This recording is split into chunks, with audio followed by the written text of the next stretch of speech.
আলাইকুম সম্মানিত দর্শক মণ্ডলী, আমরা এসেছি রায়ের বাজার বুদ্ধিজীবী কবরস্থানে। এই কবরস্থানে যে লেখা আছে দেখেন সাইনবোর্ড, আসসালামু আলাইকুম ইয়া আহলাল কবর। এই কবরগুলোতে যারা চিরনিদ্রায় শুয়ে আছেন তাদের সবার পিতৃ পরিচয় ছিল তাদের পরিবার, কিন্তু স্বৈরাচারী সরকারের কারণে তারা আজ বেওয়ারিশ হিসেবে দাফন হলো। তারা তো বেওয়ারিশ ছিল না। আমরা আরেকটু সামনে যাই, তাহলে আমরা দেখব ব্লক। আমরা আবার একটা পেলাম গণকবর, জুলাই গণ অভ্যুত্থান 2024-এর শহীদদের গণকবর।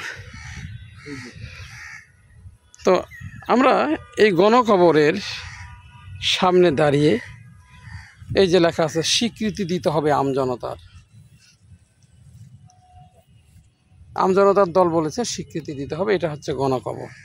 এই যে আপনারা দেখছেন বিশাল এক গণকবর। এই গণকবরে শুয়ে আছে লক্ষ শহীদ। এই জন্য বললাম যে তাদের এক একটি ফোঁটা এক একটি শহীদ যদি হয়, রক্তের ফোঁটা, তাহলে তো আমরা ধরে নিতে পারি সেটা। এই গণকবরে শুয়ে আছে আজকে বাংলাদেশকে যারা স্বৈরাচার মুক্ত করে আমাদেরকে স্বাধীনভাবে কথা বলার অধিকার করে দিয়েছে। আমরা এই শহীদদের প্রতি বিনম্র শ্রদ্ধা, সালাম, ভালোবাসা এবং তাদের মাগফিরাত কামনা করছি। আমরা দেখছি সামনে আবার একটা শহীদেরা দিচ্ছে ডাক, খুনি লীগ নিপাত যাক। কিন্তু আমরা দেখছি খুনিদেরকে পুনর্বাসন করার জন্য একটি মহল উঠে পড়ে লেগেছে।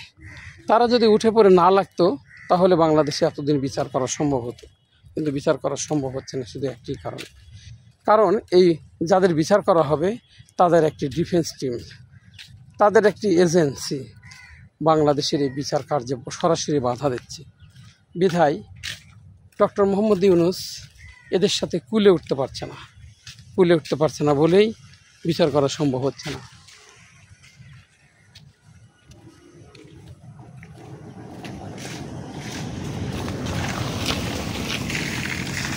এই যে যতদূর পর্যন্ত এটা চলে গেছে ততদিন পর্যন্ত এই গণকবর।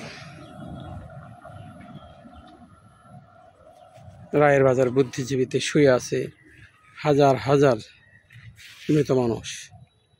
আমরা এই গণকবরের পাশে জুলাইয়ের 5 তারিখে আমরা এসেছি তাদের কবর জিয়ারত করতে।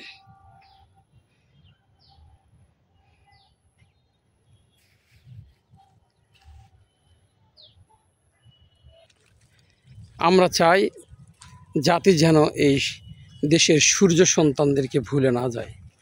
জুলাইয়ের এই গণ অভ্যুত্থানে যারা জীবন দিয়েছে তাদের জীবনটা অত্যন্ত মূল্যবান ছিল। তাদের অনেক স্বপ্ন ছিল। তারা বাংলাদেশকে নিয়ে অনেকে অনেক রকম করে ভেবেছিল। কেউ ভেবেছিল হয়তো বিসিএস ক্যাডার হয়ে তারা বাংলাদেশকে গড়বে, কিন্তু তাদের জীবন প্রদীপ নিভিয়ে দিল স্বৈরাচারী শেখ হাসিনা। এরপরেও স্বৈরাচারী শেখ হাসিনার প্রেতাত্মারা অনবরত এই জুলাই অভ্যুত্থানের বিরুদ্ধে ষড়যন্ত্র করছে। কারণ যারা অন্যায়কারী হয় তারা সবসময় অন্যায় মুছে দিতে তৎপর থাকে, এটা সাধারণ হিসাব। আর তাদের সাথে কিছু বেঈমান মুনাফিক সব সময়ের জন্য তাল মিলিয়ে তাদেরকে সুযোগ করে দিচ্ছে। আমরা যদি আজকে দেখি